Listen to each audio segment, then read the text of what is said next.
Mark, good to see you. We're diving into the headlines today. Social Security benefits will be cut. We're going to break down how much more you'll need to save.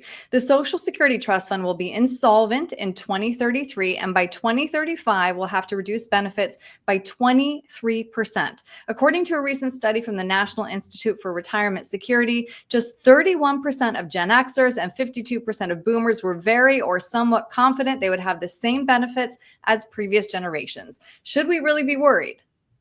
Yeah, Aaron, I think the answer is yeah, absolutely. You should be Yeah. worried. I mean, obviously, can we do anything about this? And do we really know what the outcome is? The answer is no. But I think we have to step back and really look at the planning piece of it, because Mhm. that's going to give us the answer to ultimately, if this does happen, how are we going to deal with that? How are we going to fill the void of that lost cash flow that we were really expecting? Now that's assuming that happens, so Right. But yeah, so, prepare so for it's the all in worst, the right? planning, Yeah, essentially. it all comes back to the planning. I'm glad you brought that up, of course.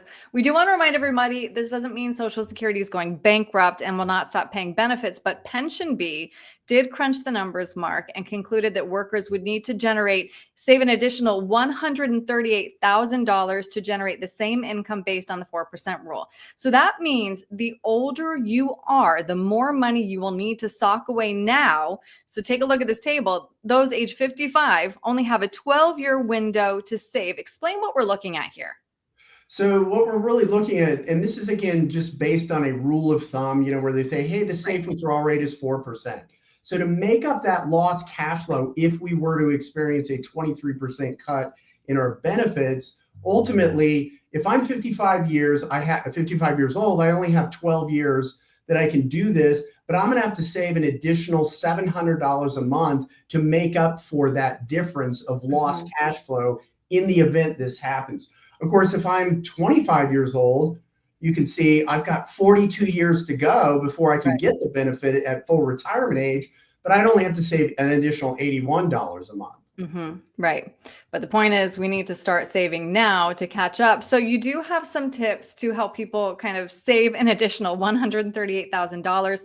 Of course, we need to make sure that we are maxing out our retirement contributions and catch up contributions, leverage all those employer match programs. And of course, you need to make sure that you diversify your investments.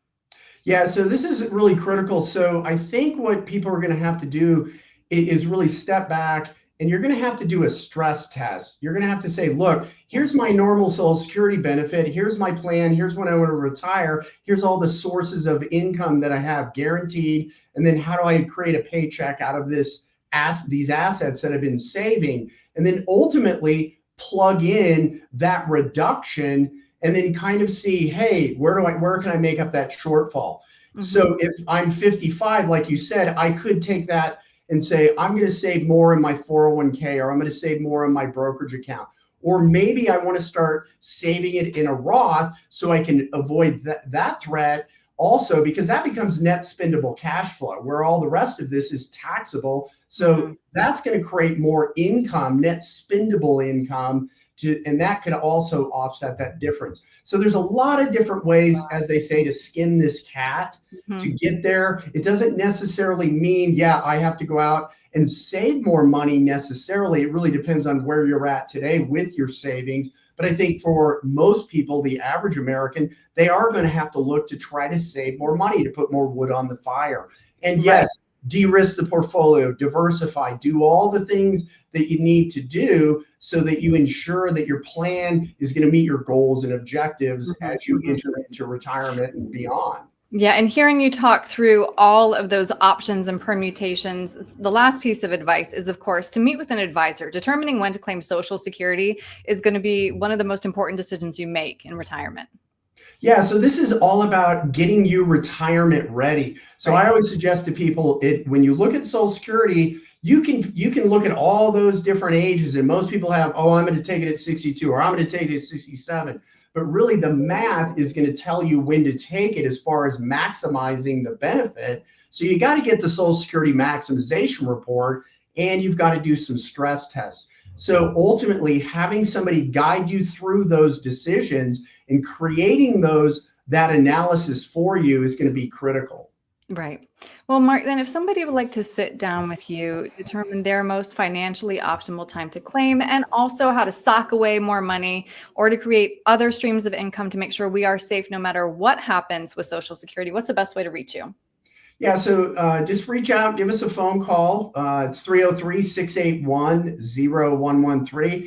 Anybody in our team would love to talk to you. We can set up a quick phone call, or if you want, you can go to our website. We have lots of resources there, mcgregorwealth.com. And there is a link to my calendar, so we can set up a Zoom call, in-person meeting, whatever you'd like to do. But that gives you the opportunity to match your calendar with mine. And then we can really talk about this and talk about what are some things that you could be doing now so that you're not, unprepared if and when these things happen. Right. Well said. All right, Mark, thank you for your time today. Okay, thank you, Aaron.